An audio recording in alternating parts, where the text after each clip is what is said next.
Hello my friends, welcome back to the channel, and today we'll be playing Call of War, which is a World War II game, and I'll be fulfilling the dreams of Joseph Stalin, this man who was the first real premier of the Union of Soviet Socialist Republics. That's too long for me to say. And we'll be playing as Siberia because it's located right in the middle.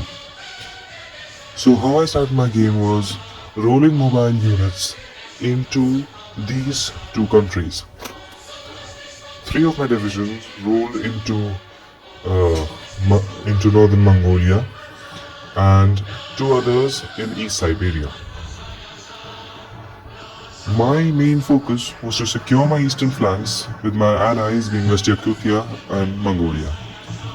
On the west, I decided to capture Sverdlovsk, which was to be a very huge turning point in the game from then on. Because at Sverdlovsk, two very important battles took place between me and Yugoslavia and Volga. So over here, I only used two divisions. All of them were all of the units which I have used on the first day were light tanks. So my main tactic was to outflank the enemy. So if I was using three divisions, one would be going from the south, one from the north, and then one would be going straight in the middle to capture the capital city. So this is what happened on day 21. And the game was yet not over. So imagine what all is going to happen. And this game was one of the most realistic games, one of the most fun games that I have played. I've only played around 13 to 14 Call of War games seriously, and this was one of them. I played as Stalin, and I was like Italy. I joined one side, when they started losing I joined another side, and that is why I actually ended up winning this game. So please watch this video, continue watching this video till the end because there is a lot incoming for you.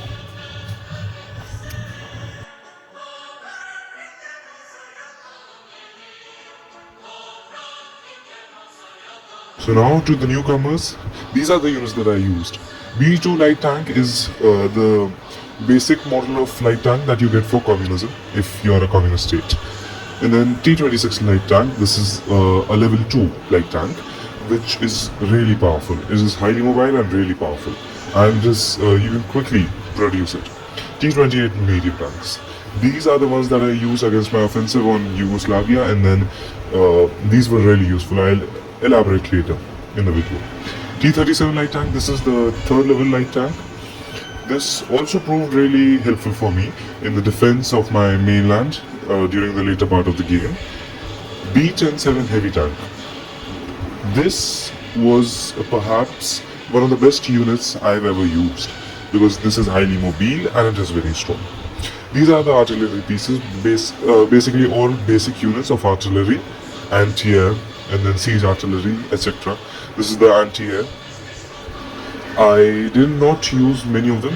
Mainly I focused on self-propelling anti-air guns like this one, T-90 self-propelling anti-air. So this was one of the best communist tanks, best Soviet tanks, my bad. Now I'll explain you what this picture is. So by day 2, I had an army of 34 units. All of them were light tanks. All of the newly produced units were light tanks.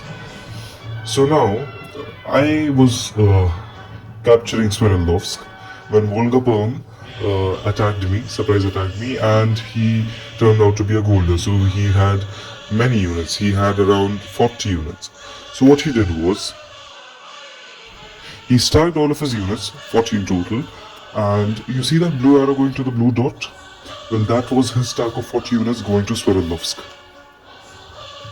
In front of my light tank army, there was an anti-air unit which was acting as a vanguard, and it spotted the 40 units of the Volga. So what we did, I retreated all of my light tank units. My anti-air unit acted as a sacrificial lamb, and then I divided my light tanks into two different units. Both of them were 15 units strong, and then those two divisions went through North Ural and Kazakhstan respectively, and then surrounded Sverdlovsk and then attacked the 40 units over there. Surprisingly though, the 40 units were comprising of mostly infantry, which is why he could stack all of them. And then my light tanks, which were best when they were attacking, finished them quite easily. And then I created a new army of 10 light tanks, and then I captured all of the red area, which was Volga Perm, thus earning me a lot of respect in this game. Volga Perm was actually about to be taken by a newly formed coalition called the Afro-Asian Pact. This Afro-Asian Pact was the strongest coalition of the game. It consisted of British Rhodesia, North India, and North Sudan. North Sudan was at that point of time leading the game. On day 2 itself, he had more than 100 victory points. He was a very experienced player along with North India and British Rhodesia. When I defeated Volga Perm, I entered an alliance with Ukraine, North Ural, Mongolia and West Yakutia.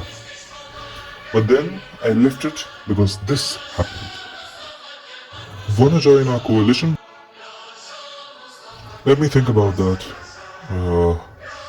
No, I guess I'm fine with the USSR. I mean, we even have this guy. Yeah, so what I was saying is I'm filling the application right now and I'll contact you when I'm done. So now this was the new world. In green are North India, British Rhodesia and North Sudan. In white am I, and in red is Yugoslavia. Now what happened is, Western Russia, including Moscow, was controlled by Ukraine, who was an old ally of mine, as I have mentioned before. Yugoslavia, after finishing up Western Europe, Britannica and Scandinavia, invaded Ukraine. He asked me for help, but I couldn't since I was busy in capturing Turkestan. All of my troops were down south. And then already I was in war with Syria and Saudi Arabia.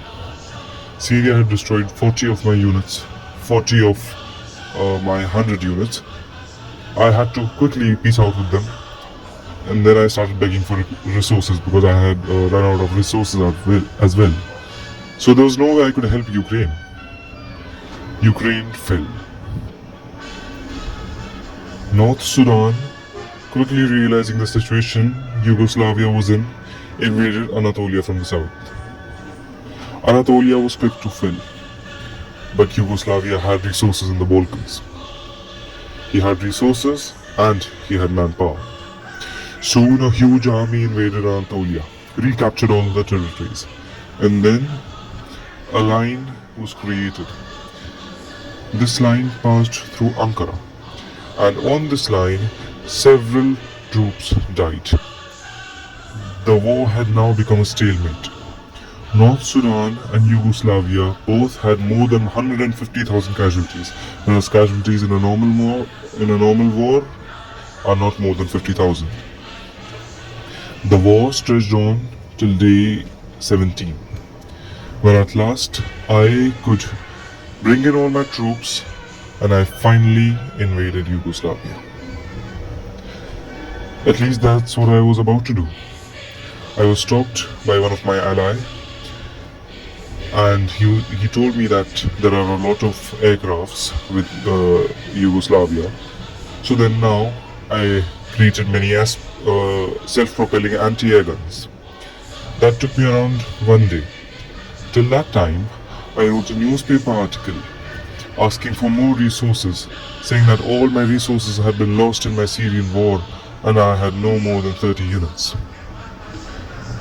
I thought this trick wouldn't work, but it easily deceived the Yugoslavs, who had now no units in or near my border. Some of them were capturing territories of North Ural, who was an ally of Ukraine, but not many. I got Saudi Arabia, North Ural and Mongolia together. We formed the anti-Yugoslavian pact. And then I waited for the moment. And there it came. Syria ruined me. I only have 30 units now. I'll spare you, don't worry. You bloody liar. Only a few hours after I had published the article in the newspaper saying that I have failed as an ally and that I have no units and that I require more resources, I attacked with 140 units. I was still outnumbered by Yugoslavia, but I had different types of units. He mostly had aircrafts. Meanwhile, I created 14 divisions, each having 3 anti-air, which was 1 anti-air gun and 2 self-propelling anti-air guns. Then I had a lot of medium tanks. I had tank destroyers and some places anti-tank guns. And then some places I used siege artillery and even infantry. These 140 units had been stacked in Orenburg. In Abdolino, which was going to become my future capital, Mongolia had placed 30 of his units. In Jauf of Saudi Arabia had prepared 120 units. Thanks to their help, their username being Danish and Soldier of Oman respectively, I launched a successful attack. Yugoslavian lines began falling quickly, which I had exactly expected because of his prolonged war of attrition against North Sudan. I knew he wouldn't have many reserve units left. Those in Anatolia were destroyed with the help of Saudi Arabia. North Sudan regained Anatolian territories even as far as capturing Chorlu and Istanbul on the European side of Turkey. In a matter of 2 days, my army captured around the whole of Europe, including Paris, Berlin, Copenhagen, Vienna, Warsaw. These were the countries captured by the anti-Yugoslavian pact. This was not an official coalition. These were a group of friends having a common enemy. I then left the Afro-Asian Pact because of its dissolvement. That was because, and all credits to the Americans, that was because of the Americans who successfully invaded Afro-Asian Pact from the east and the west with the help of French Sudan and almost defeated them. Now, on day 21, tides seem to turn as North India gains control. Let's wait and watch for what happens next, and I will explain that in the part 2 of this fight. Thanks.